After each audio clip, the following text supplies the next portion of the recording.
मौसम विभाग की चेतावनी के मुताबिक मानसून महाराष्ट्र पहुंच चुका है। मुंबई में सुबह की शुरुआत तेज बारिश के साथ हुई। जोगेश्वरी, बांद्रा और अंधेरी में बारिश जोरदार तरीके से हो रही है। बारिश की वजह से लोकल ट्रेन की वेस्टर्न लाइन भी लगभग 10 से 15 मिनट की देरी से चल रही है।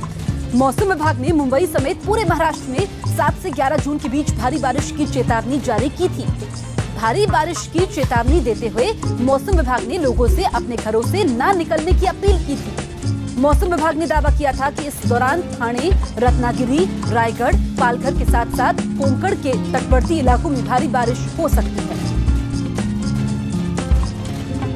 तो मुंबई में बारिश शुरू हो चुकी है और शुरुआत बारिश के साथ हुई है। मौसम विभाग ने 7 से 11 जून का अलर्ट भी जारी किया था और बारिश शुरू हो चुकी है। दो आपके सामने है जहां पर तेज बारिश हो रही है। जोगेश्वरी, बांद्रा और अंधेरी में बारिश जोरदार तरीके से हो रही है। बारिश की वजह से लोकल ट्रेन की वेस्टर्न लाइन भी लगभग 10 से 15 मिनट की देरी से चल रही है।